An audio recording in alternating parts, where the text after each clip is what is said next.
Hey everyone, welcome back to my channel. This is Heidi from My Reading Life, and I'm here today to film my TBR check-in and book haul for the month of April. So let's get to it here. I've got my notebooks and my stack of new books that I brought in. So I read in total 12 books in the month of March, which was excellent. Down a little bit. In the month of April, down a little bit from March, but that's all right. 12 books, still a lot of books to read in one month. And I will say a lot of those books were quite hefty because they were for the Booktube Prize, nonfiction, quite long. So I did pretty good, I think. 9 of them were off my shelf and 6 of them were completed books from these ancient TBR shelves. So I felt pretty darn good about that. So let's look at the balance sheet. All right, so 9 books total read off my shelves, 6 books in, new books in, no unhauls. That's a -3 overall, bringing my TBR down to 139, which is fabulous. Getting there. That is the lowest it's been so far this year. It's not a huge drop from where we started, but still, it's going in the right direction.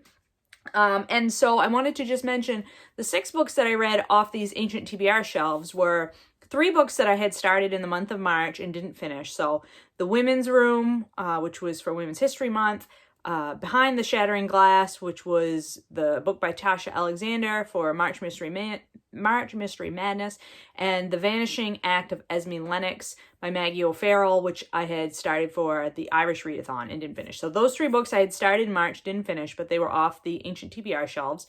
So, and were for those reading activities. And then I also, in April, finished The Heart is a Muscle, The Size of Your Fist by Sunil Yapa, Unsheltered by Barbara Kingsolver, and Howard's End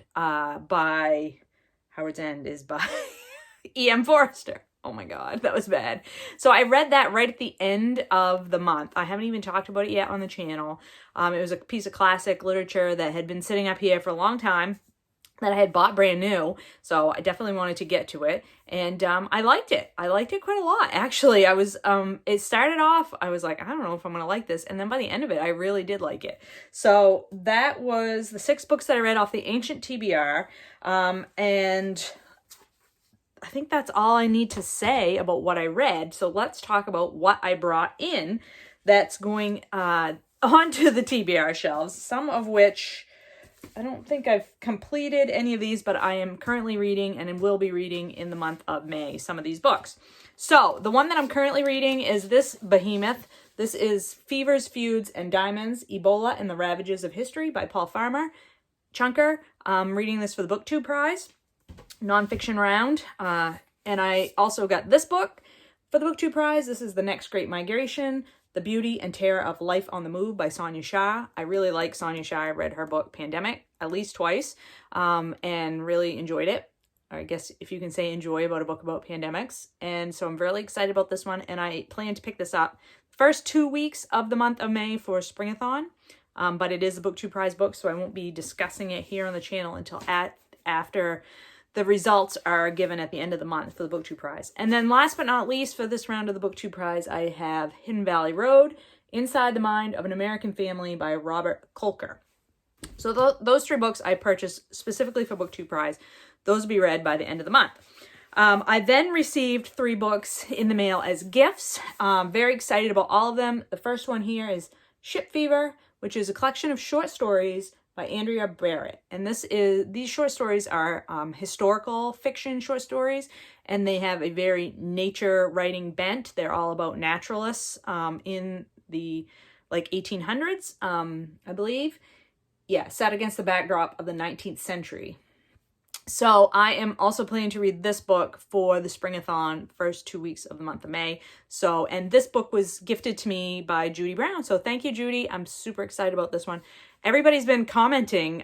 This book came up in my Springathon TBR, and everybody was commenting, oh, you know, how much they like this book. So excited about that, and to read some more short stories, because I think I've only read 1 short story collection so far in 2021.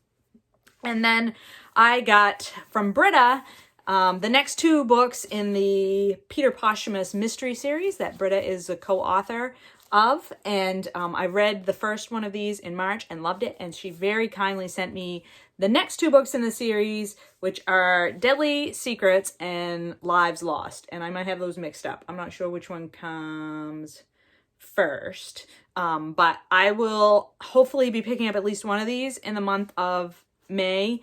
I'm really excited to get back to Peter Posthumous's storylines. These all take place in it's the Netherlands, right? Amsterdam. He works for the department that deals with providing funerals for basically bodies that are unclaimed by other people. So the first mystery story was really, really excellent. I loved it. So I'm excited to get going on these ones, hopefully at least one in the month of May. So those are all the new books that I brought in the month of April. Pretty good. I feel like I restrained myself quite well in the month of April. I only picked up the 3 books that I needed for the Booktube prize and then 3 gifts. That seems really good for me. I do have some travel planned in the first half of the month of May, so I'm quite sure that there will be some book purchasing happening during that time period. And I'm sure it's also Mother's Day in May, so that usually leads to me having new books come into my life. So we shall see, but I feel very good about the progress that I'm making on the old ancient TBR. Hopefully can get to a few of those books as well this month. As you remember, my goal was to at least check out 6 books off these 2 shelves here every month and decide if I wanted to keep them or read them and get them off the shelves. And so I plan to try to continue on with that in the month of May as well, because it's going really well. So that's it. That's the check-in for the TBR and the book haul for the month of April. I hope you're all doing well and finding some great books to read. I will talk to you later.